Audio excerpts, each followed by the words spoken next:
Армысыз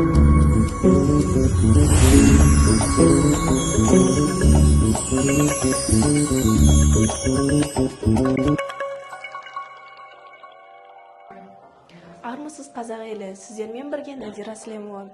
Бүгінгі біздің қонағымыз Халықаралық ақпараттар технологиялар университетінің 4-ші курс студенті Мөлдір Қазыбек.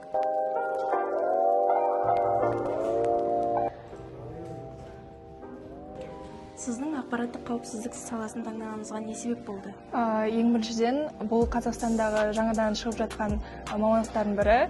Сол себепті болашақта көптеген сұранысқа ие болады деп ойлаймын. Сондықтан осы мамандықты таңдадым. Ал сіздің дипломдық жобаңыздың негізгі мақсаты қандай? Біздің мақсатымыз пайдаланушыларға фишингтен қорғайтын блокчейн негізделген бағдарламаны құру.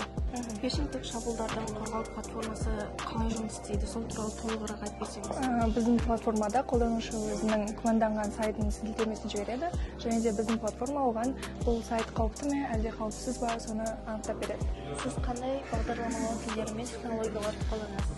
Бізде платформа блокчейн негізделген болғандықтан біз блокчейн технологиясын қолданамыз, және де осы платформаны жасау үшін Python бағдарламалау тілін қолданып жатырмыз.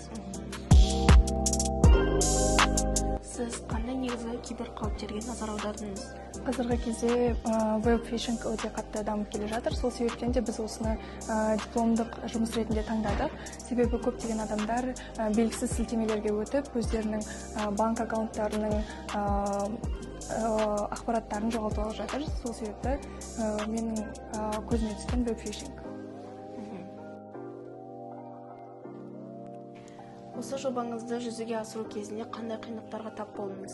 Ең басты қиындықтар мен ойымша ол жобаға жетекші және топтағы адамдарды таңдау. Себебі қалған заттардың барлығы ол біздің мамандыққа байланысты, ал өзіңе жақсы бірге ары қарай дамитын адамдарды табу ол өте қиын. Бұл жобаны одан әрі дамыту жоспарыңызда бар ма? Әрине, себебі біз осы жобаны бастаған кезде түсінген болатынбыз. Осы жобаны ары қарай стартап жөнінде алып кетеміз деп. Осы ақпараттық қауіпсіздік саласында қандай жаңа трендтерді байқайсыз? Қазіргі кезде көптеген студенттер және мамандар CCNA сертификатын алуға тырысады, және де осындай блокчейн және де жасанды интеллекттерді платформаларға қосу өте трендке айналып кетті. Дипломдық жоба барысы қалай өтуде? Қазіргі кезде менің тобымда менің бір мамандықта оқитын жақын достарыммен жасап жатырмыз, және де дипломдық жоба әлі де аяқталған жоқ. Біз енді ғана ортасына келдік. Яғни бізде платформаның дизайны барлығы дайын, бірақ та әлі ол платформа жүзеге асырылған жоқ. Біз енді ғана оны жасау барысына көшіп жатырмыз. Ғылыми жетекшіңізбен қалай жұмыс істеп жатырсыздар? Біздің ғылыми жетекшіміз кафедра меңгерушісі Сәуле Тоқсанова, және де ол кісі бізге көптеген бағыт-бағдар береді. Ол сізге қаншалық көмектесуде?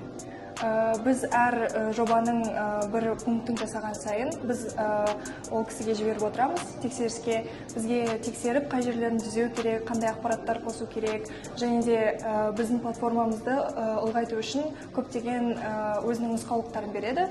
Бізге өте қатты көмектесуде, және де бұл профессионалды тұрғыда басқа адамның бізге көмектескені бізге жобаны жасауға көп көмегін беріп жатыр. Ал енді оқу бітіргеннен кейін киберқауіпсіздік саласында жұмыс істеуді жоспарлайсыз ба? Әрине, және де әрі қарай өзімнің білімімді магистратура деңгейінде ұлғайтып, өз мамандығыммен жұмыс жасау ойда бар, және де болашақта осы мамандықтың профессионал ретінде боламын деген үміт бар. Сізге алдағы уақытқа сәттілік тілеймін. Рахмет үлкен. Жолыңыз болсын. Любой подожди, это слушай, чтобы она поняла. Всем привет. Привет. Ақпараттық қауіпсіздік саласын қаланушыларды веб. Ал сіздің дипломдық жоба? Біздің платформа.